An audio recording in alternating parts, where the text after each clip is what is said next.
नमस्कार दोस्तों, आप देख रहे हैं लवासना तक यूट्यूब चैनल। इस समय UPSC 2023 ELC assistant labour commissioner का रिजल्ट आ चुका है। एक मैम है, टीना मैम है, जिनका रिजल्ट आ चुका है। मैम, आपको बहुत बहुत बधाई। Thank you so much. Ma'am, जब आपका रिजल्ट आया सबसे पहले आपको कैसा एक्सपीरियंस महसूस हुआ और किसने बताया आपको? मेरी फैमिली ग्रुप पर मेरे फैमिली मेम्बर्स ने नोटिफिकेशन सेंड की थी। तो नोटिफिकेशन जब मैंने ओपन की तो उसमें फिर 23rd रैंक पे मेरा नाम था। तो ऐसे मुझे पता चला रिज़ल्ट का। मैम, ये काफ़ी लंबा संघर्ष होता है, और आप कब से तैयारी कर रही है ईएलसी या फिर कोई भी जॉब की? मुझे काफ़ी टाइम हो गया है, लेकिन इस सर्विस के लिए जब इसकी नोटिफिकेशन आई थी नवंबर 2022 में, तब से मैं इसके लिए प्रिपेयर कर रही हूँ और फाइनली आई गोट थ्रू।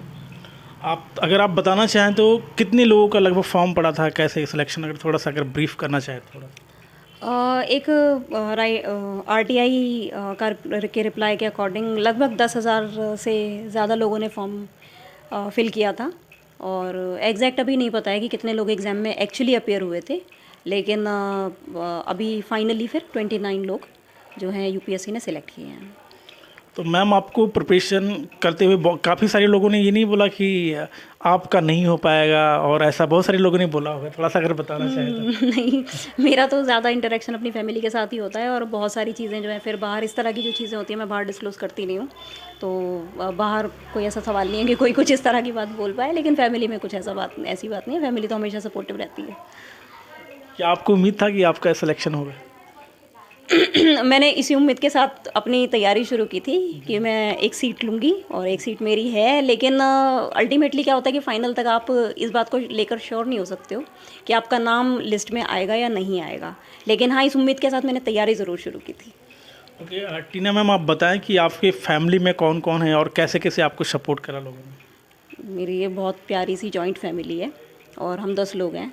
तो मेरी पूरी फैमिली बहुत सपोर्टिव है, और थ्रू आउट करियर जितनी भी अपॉर्चुनिटीज़ मेरे पास आई हैं और जो भी मेरे एफ़र्ट्स रहे हैं, उसमें सभी लोगों ने मेरा बहुत ज़्यादा सहयोग किया है, और इसी वजह से फाइनली मेरा लिस्ट में नाम आया है। आते हैं आपकी स्कूलिंग पे। आपने कहाँ से पढ़ाई करी और कैसे आपने स्कूलिंग शुरुआत करी, क्या क्या एजुकेशन, थोड़ा सा बताएं, ब्रीफ बैकग्राउंड। मैं बेसिकली दिल्ली से बिलोंग करती हूँ, और हमारी पूरी की पूरी जो फैमिली है वो दिल्ली में ही सेटल्ड है। मैंने अपनी जो स्कूलिंग है वो दिल्ली गवर्नमेंट के सर्वोदय स्कूल से की है, जो सरकारी स्कूल है। उसके बाद मैंने दिल्ली विश्वविद्यालय के विवेकानंद कॉलेज से अपनी ग्रेजुएशन कंप्लीट की है, और दिल्ली यूनिवर्सिटी के campus law centre faculty of law से अपनी एलएलबी 2016 में कंप्लीट की है। और तब से मैं एज अ प्रैक्टिसिंग एडवोकेट काम कर रही हूँ, और अपनी एडवोकेसी के साथ साथ फिर मैंने बहुत सारे जो गवर्नमेंट एग्ज़ाम्स हैं उनके लिए अप्लाई किया था, और अपनी तैयारी भी लगातार जारी रखी थी। अगर मैम आप साझा करना चाहें तो अभी तक आपने कितनी फॉर्म डाला? नहीं, मैं काउंट नहीं कर पाऊँगी, but more than 50। 50। More than 50। तो काफ़ी मतलब एग्ज़ाम के बाद आपको ये सफलता मिली है। तो बाकी एग्ज़ामों में कैसे क्या करते थे, जिसमें थोड़ा सा आपको फिर कभी कभी ऐसा लगता होगा ना कि अब तो बहुत सारे एग्ज़ाम ने दे दिया, अब तो लग रहा है मेरे से नहीं हो रहा, ऐसा कभी आया? नहीं, मैंने प्लेज ली हुई थी कि जब तक मेरी एज पार नहीं हो जाएगी और जब तक मेरे हाथ से सारी अपॉर्चुनिटीज़ ख़त्म नहीं हो जाएंगी, तब तक मैं अप्लाई करना और प्रिपरेशन को छोड़ूंगी नहीं। तो बस वही प्लेज है जो मेरे काम आई है, और वही एक फैक्टर था जिसने मुझे हमेशा मोटिवेट रखा है। ओके मैम, आते हैं कि आप शायद आप इसके पहले आपका इंटरव्यू मैं लिया हूँ, तो आपने बताया शायद आप हाई कोर्ट या शायद दिल्ली में आप वकील हैं, तो आप कब से प्रैक्टिस कर रहे हैं और कैसे? मैं 2016 में मैंने अपना एलएलबी कंप्लीट किया था दिल्ली यूनिवर्सिटी से, और नवंबर 2016 में दिल्ली बार काउंसिल से एनरोलमेंट के बाद मैंने अपनी प्रैक्टिस शुरू की थी। तभी से मैं एज एन एडवोकेट प्रैक्टिस कर रही हूँ, दिल्ली में ही प्रैक्टिस कर रही हूँ, और बहुत सारी वेरियस फोरम्स में, और सारे डिस्ट्रिक्ट कोर्ट्स में, हाई कोर्ट में, और बहुत सारी जो स्टैट्यूटरी अथॉरिटीज़ हैं उनके अंडर मुझे उनके बिफोर अपीयर होने का एज एन एडवोकेट मौका मिला है। तो मैम, एक काफ़ी पर्सनल सवाल है। लोग कहते हैं ना कि वकील लोग बहुत कमाते हैं, तो आप कितना कमाती थे? ऐसा कहा जाता है कि वकील लोग बहुत कमाते हैं, लेकिन ये आपके काम पर और आपके कैलिबर पर डिपेंड करता है। तो मेरी फिगर्स तो मैं डिस्क्लोज़ नहीं करूँगी, लेकिन हाँ, मेरी अर्निंग डिसेंट थी।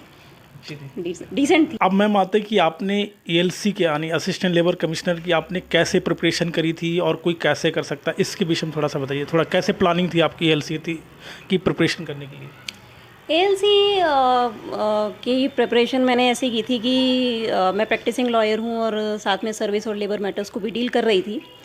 तो जो मेरी प्रैक्टिस थी उसमें जिस तरीके से केसेस को मैंने डील किया था, वो पूरी की पूरी जो स्ट्रेटजी थी वो मेरे एग्ज़ाम्स में प्रिपरेशन के दौरान काम आई थी।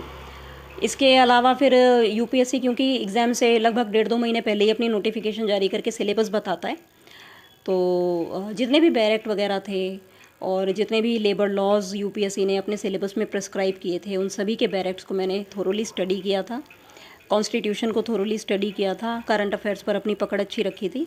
तो ये सारी स्ट्रेटेजी थी मेरी बस। अगर आप बताना चाहें तो ये कितने क्वेश्चन कितने होते हैं और कौन कौन सा सब्जेक्ट होता है, अगर बेसिक आप बताना चाहें तो? इसमें लगभग 20-22 लेबर लॉज थे जो थे। इसके अलावा 4 जो हमारे नए लेबर कोड अभी ड्राफ्ट हो चुके हैं वो सिलेबस में थे। कॉन्स्टिट्यूशन ऑफ इंडिया सिलेबस में था, current affair, general mental ability और ट्रेड यूनियन मूवमेंट, ये सारे सिलेबस के पार्ट थे। और 300 नंबर का ये एग्ज़ाम होता है जिसमें 120 क्वेश्चंस होते हैं और वो आपको सॉल्व करने होते हैं। ये प्रीलिम्स एक ही पेपर होता है या फिर मेंस भी होता है? नहीं, इस सर्विस में सिर्फ प्रीलिम या बस एक ही एग्ज़ाम था जो कि 300 मार्क्स का था और उसी के बेसिस पे उन्होंने फिर हमें इंटरव्यू के लिए स्क्रूटनाइज़ किया था। मैम आपकी मार्कशीट आ गई है? नहीं, यूपीएससी रिक्रूटमेंट प्रोसेस के कंप्लीट होने के बाद ही आपके मार्क्स डिस्क्लोज़ करता है, तो अभी मार्क्स वगैरह किसी को कुछ नहीं पता है। ओके मैम, तो अभी आपने इसमें कैडर प्रेफरेंस वगैरह भी होता है क्या? कैसे अपने कैडर क्या लिया है? अभी इस तरह का कुछ हमसे मांगा नहीं गया है। अभी सिर्फ हमारा रिज़ल्ट ही नोटिफाई हुआ है यूपीएससी की वेबसाइट पर। तो जब डिपार्टमेंट हमें कांटेक्ट करेगा और जब हमारी अपॉइंटमेंट होगी तो उस टाइम पर ये सारी फॉर्मेलिटीज़ होंगी। कहाँ पे चांसेस है मिलने के? ये तो अभी मैं नहीं कह सकती। ओके मैम, जो लोग नया प्रिपेयर करना चाहते हैं आईईएलसी के लिए, उसके लिए मतलब क्या एजुकेशन क्वालिफिकेशन होनी चाहिए? थोड़ा सा अगर आप ब्रीफ थोड़ा बताना चाहें। इस सर्विस के लिए एजुकेशनल क्वालिफ़िकेशंस थोड़ी सी स्पेशल हैं। अगर आपके पास एक ग्रेजुएट डिग्री है और ग्रेजुएट डिग्री के बाद आपने कोई मास्टर्स डिग्री की हुई है और उसमें अगर labour law, personal management, industrial relation या ह्यूमन रिसोर्स का कोई भी सब्जेक्ट आपने पढ़ा हुआ है या फिर आपने एलएलबी किया हुआ है और उसमें लेबर लॉ पढ़ा है, या अगर आपके पास इन किसी भी सब्जेक्ट्स में कोई पोस्ट ग्रेजुएट डिप्लोमा है या कोई डिप्लोमा है ग्रेजुएट लेवल का भी, तो आप इस एग्ज़ाम के लिए अप्लाई कर सकते हो। ओके मैम, ये जैसे अप्लाई करने अगर कोई भी क्या रेगुलर एग्ज़ाम है या फिर? नहीं, ये यूपीएससी का कोई रेगुलर एग्जामिनेशन नहीं है। इसकी जो नोटिफिकेशन है इससे पहले 2016 में आई थी और 2016 के बाद इसकी नोटिफिकेशन सीधा 2022 में आई है। तो ये यूपीएससी का कोई रेगुलर एग्जामिनेशन नहीं है और इसके बारे में प्रिडिक्शंस भी नहीं लगाए जा सकते हैं कि अब अगली नोटिफिकेशन कब आएगी। हमारे व्यूवर्स की तरफ से आपको बहुत बधाई, और साथ ही साथ मैं ये आपसे कहना चाहेंगे कि अगर आप कुछ और ब्रीफ में बताना चाहिए एलसी की तैयारी की तो आप बता सकते हैं। आप किसी भी सर्विस के लिए प्रिपेयर कर रहे हो, चाहे आप असिस्टेंट लेबर कमिश्नर के लिए, सिविल सर्विसेज के लिए या किसी भी और एग्ज़ाम के लिए प्रिपेयर कर रहे हो, आपको हमेशा लाइफ में अपने सामने गोल रखना चाहिए। आपको हमेशा अपनी लाइफ में एक परसेवरेंस रखनी चाहिए। फेलियर्स और सक्सेस हमारी लाइफ के पार्ट होते हैं, तो जिस तरीके से हम सक्सेस को एक्सेप्ट करने के लिए रेडी रहते हैं, ऐसे हमें अपने फेलियर्स को भी एक्सेप्ट करने की ताकत अपने अंदर रखनी चाहिए। आप अगर अपने फेलियर्स का सामना करते हैं तो ही आप सक्सेस को पचा सकते हैं। ओके मैम, एक लास्ट सवाल, अभी होली है तो आपको डबल खुशी है, तो होली में आप कैसे इस बार होली सेलिब्रेट करेंगे?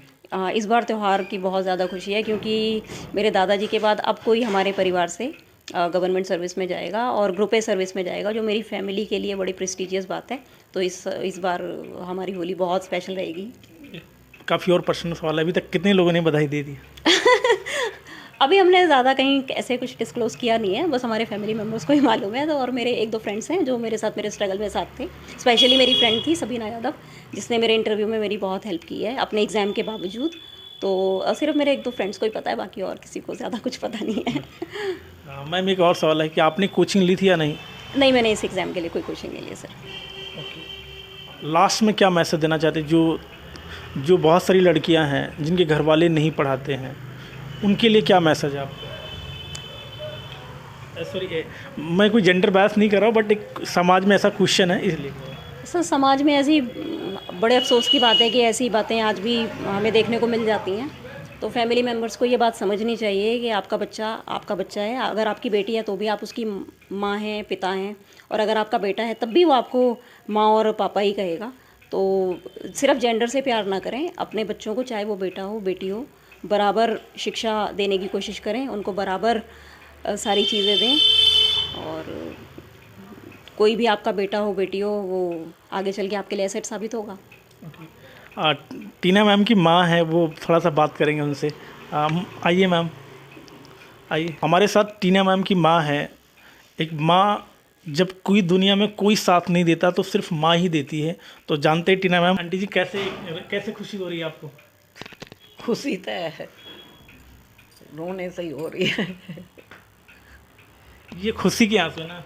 बहुत बहुत रिजल्ट आने के बाद तो ऐसा लगा जैसे पता ना क्या मिलेगा, बहुत ज़्यादा। बहुत सारे ना अपने, आपका ये खुशी काफ़ी है और होली भी है, तो ये कितने दिन के बाद ये खुशी मिल रही है आपको? बस अभी पहली खुशी मिली है। कभी कुछ अभी ऐसा हुआ ना, प्राइवेट ही कर रहे हैं बच्चे। मैं सपोर्ट करा टीना मैम का।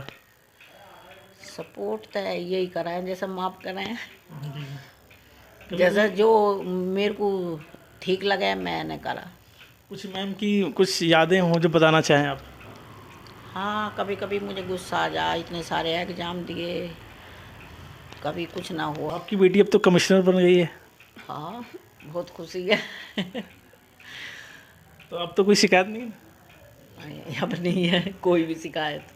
अब तक जैसे हम भी दुनिया में मिल गए ऐसा लग रहा मुझे। बहुत सारे माँ बाप देख रहे होंगे हमारे चैनल को, आप उनके लिए क्या मैसेज देना चाहिए कि अपने बच्चों को, विशेष तौर से लड़कियों को पढ़ाना चाहिए और कैसे वो आपको आगे बढ़ा सकती है? थोड़ा सा सब पढ़ाते हैं आजकल, कोई एक आधी फैमिली नहीं पढ़ाती बेटी को, सब पढ़ाते। जो नहीं पढ़ा रहे उनके लिए क्या कहना चाहती हैं? पढ़ाना चाहिए अपनी बेटियों को, ओके। बहुत पढ़ाना चाहिए, बेटियों को भी और बेटों को भी। दोनों को ही आपके निगाह में सब लोग बराबर हैं? हाँ, बहुत बहुत धन्यवाद। टीना मैम की जो आंटी जी हैं काफ़ी सपोर्टिव हैं। मैम, कैसे सपोर्ट किया आपने टीना का? टीना को हमने अब सपोर्ट इसलिए किया, अब मेरे बच्चे टीना के ही पीछे चले हैं, दोनों बच्चे इसी के ही नशे कदम पे जो टीना कह देती है और टीना दीदी करते रहते हैं बस। हाँ, कभी आपको लगा कि ये बच्ची आपको परेशान कर रही है? नहीं, कभी नहीं करा मुझे। ऐसा नहीं? नहीं, जब भी छोटी थी आई थी जब भी मुझे किसी बच्चों ने परेशान नहीं किया, 4 बच्चों तो ने। आज तो बहुत खुशी का दिन है। हाँ, बहुत खुशी का दिन है मुझे। क्या आप इसके पहले कोई गवर्नमेंट जॉब में था आपकी फैमिली में? नहीं, यही ससुर थे इधर, उधर मेरे पापा हैं, इधर तो मेरे ससुर हैं। मैं आई थी जब तक ससुर नहीं थे, उसके बाद ये टीना ही लगी है, तो इसके बाद अब मैं बहुत खुश हुई है बस। बहुत सारे लोग ना अपनी लड़कियों को नहीं पढ़ाना चाहते हैं, आपने अपनी बच्ची को पढ़ाया, आगे बढ़ाया आप लोगों ने, तो उनके लिए क्या मैसेज है, क्या बोलना चाहती हैं जो लोग नहीं पढ़ा रहे अपने बच्चों को? नहीं, पढ़ाना चाहिए, जब बच्चा पढ़ रहा है तो पढ़ाना चाहिए। पेरेंट्स जब पैसे लगाते, बच्चा पढ़ेगा तो उसे पढ़ाना ही चाहिए आगे।